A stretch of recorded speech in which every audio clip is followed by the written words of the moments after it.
Hey friends, welcome back to the channel. Did you guys miss me last week? I was very busy and just could not get to the kitchen, so I do apologize for missing last week's video. Today we're going to be making some compound butter that I'm going to be using in next week's recipe. No spoilers, so I'll let you wait around for that one. This is super simple, and this is a great way to add flavor to any kind of meat that you're cooking. It's even good on like toasted French bread. So today we're going to use rosemary, thyme, oregano, chives, some garlic, because I'm going to be using this for, I'll just go ahead and tell you, I'm making roast chicken. I'm using some tarragon because tarragon goes really good with chicken, and I like a little bit of heat, so I'm using just a little bit of red pepper flake. This is so simple, you guys. These are just fresh herbs. You want to make sure that your butter, that's about a pound of butter. I'm using fresh herbs because dried herbs just do not, they don't taste as good. You can use dried herbs if that's all you have. I almost had to do that because I made a silly mistake and harvested all of my herbs to dry without realizing I was going to be needing them. So my wonderful mother-in-law came to my rescue and let me raid her herb garden yesterday. So you can add whatever you like to this. Just garlic is delicious if you're going to make your own garlic bread. A little parsley. I'm just going to give this kind of a rough chop. If you don't like any of these herbs, omit them. You know, a lot of people think that rosemary has a really strong flavor, but I like it on chicken. So I'm using some fresh rosemary. But basically, we're just going to give these guys all a rough chop and put them in with our softened butter. And, you know, you can freeze this. This is a little bit of thyme. Don't we all need more of that? You can freeze this. Stays good in the freezer for a few months, and you know, you're going to make some steaks. You just cut off a slab of it and let it melt over the top of your steak to baste. Several different kinds that you could do. I mean, pretty much anything that you want to add. Now, today I am using salted butter. Ideally, you would want unsalted butter. So I'm just not going to add any salt to my butter mixture because it's salty enough already.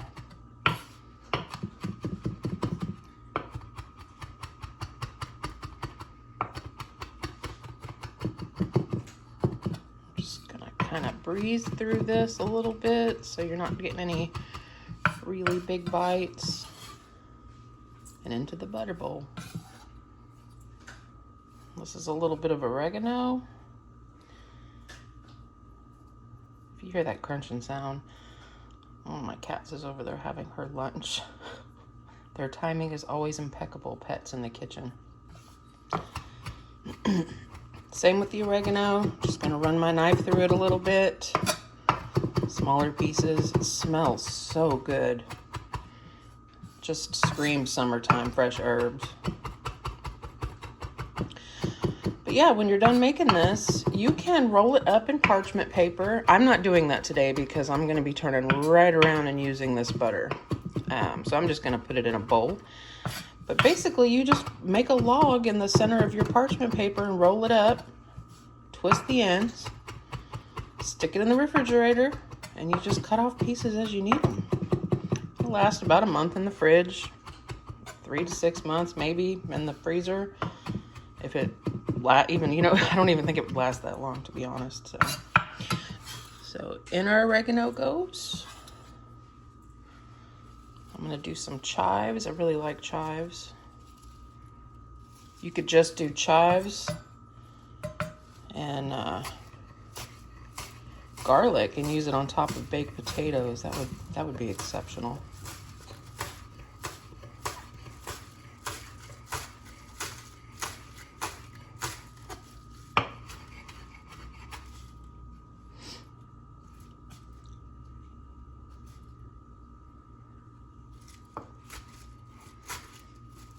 How many of you guys watching have herb gardens?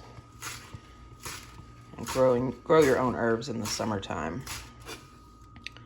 You know, for what you pay for one package of those little tiny packages of herbs from the grocery store, you could grow for 3 or 4 summers probably and have just an abundance, more than you could ever use up. I'm not fighting with those. I need to sharpen my knife. I guess it's time for me to go see my father-in-law.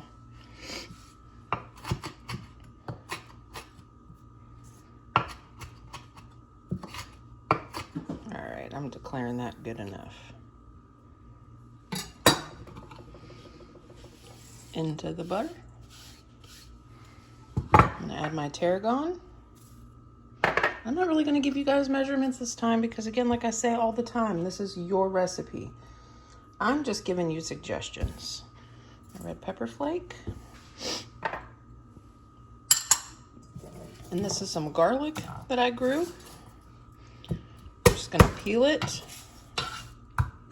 Use my garlic press. Gonna mince it down. Add that into the butter. You could do this in your stand mixer. I honestly just didn't want to have to clean it. I have a lot going on and I did not want to have to clean the stand mixer. So we're just going to do this by hand. And I think that'll be just fine. My butter has been sitting out for a while, so it's nice and soft. Sticky garlic means it is very strong. But who doesn't like garlic? Vampires, I guess, maybe? Are you one of those people that when the recipe says add 2 cloves of garlic, it turns into like 4? That's me.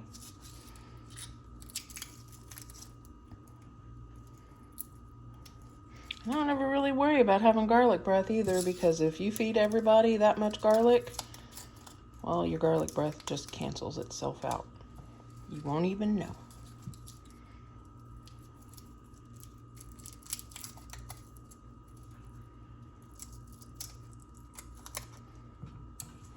All right. I think I got most of it.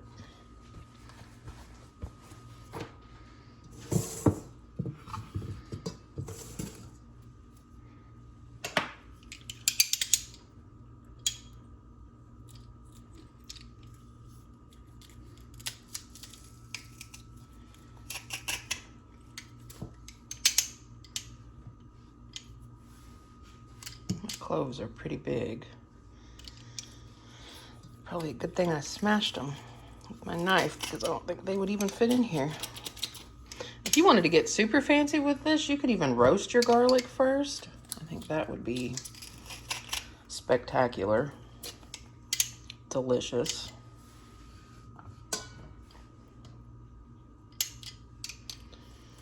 Like I said, it's a busy day for me and I did not have time for all that. So maybe next time I will try it with roasted garlic and herbs. I think that would be really good to spread on some crusty French bread.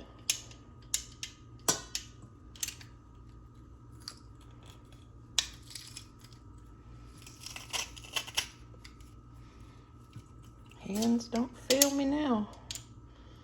Y'all, I don't have a lot of hand strength. That's why it's taking me so long. I'm so sorry. But yeah, short video this week. Super simple. And if you make this, hang on to it, because you're going to need it next week if you want to do next week's video. So I'm going to wash my hands real quick because everything's all sticky, and I'll be right back. Okay. So at this point, all you're going to do is just mix it together, basically. You want to make sure that all your herbs are distributed throughout your butter. The garlic, so you're not just getting one big bite of garlic. And, yep, just thoroughly mix it together. You don't want your butter to be melted, but you want it to be, you know, room temp. Otherwise, you're just going to be fighting with it. And it will take twice as long. And you'll be very unhappy. So let me go ahead and get this mixed together and I'll show you how I'm going to store it.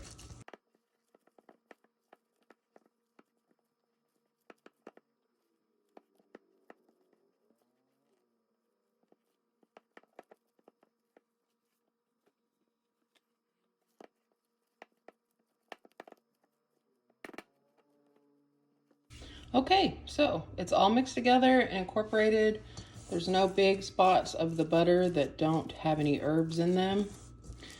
So at this point, if you wanted to store this in your refrigerator, you know, to use down the line, you could optionally lay out a piece of parchment paper, use your spatula to kind of pack that butter into a log on the parchment and then roll it up like a burrito and twist the ends until it's nice and tight.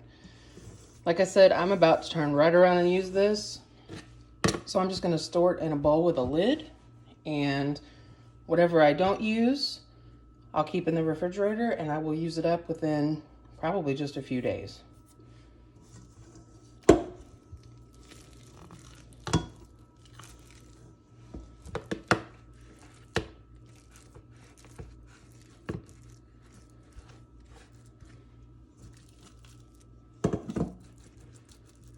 Gonna pack it down in here. And you don't have to make a batch this big, y'all. I know I just used like an entire pound of butter. I have a large family. We also really enjoy leftovers, or at least I do, since I'm the one that does the cooking. So, you know, cut this in half. Do a small batch. Do 1 stick of butter. You know, all of those are options. You don't have to make, you know, these gargantuan batches of things like I do. This is just what works best for my family. Okay? Don't get thrown off by the fact that I'm making a lot. You know, if you're by yourself, or it's just, you know, you and one other person, you don't need an entire pound of compound butter. Or maybe you do. I don't know. I'm not judging you. But for me, I cook in such large quantities for the family and for the leftovers that we won't have any problem using this up. In fact, I might make pasta one night, and whatever's left with this, I'll smear it on some homemade French bread that I've, you know, toasted in the oven. And that will be yummy. So, there you have it. Just make sure if you store it in a bowl, tight-fitting lid, okay? And that is it. It's as simple as that. I really want to say thank you guys for sticking around and watching the video. If you try this compound butter, or if you change it up, make it your own, please leave me a comment. Let me know what you did differently, what you thought of this particular recipe, how you used it. And, you know, I just want to say, as always, I will see you guys again next week.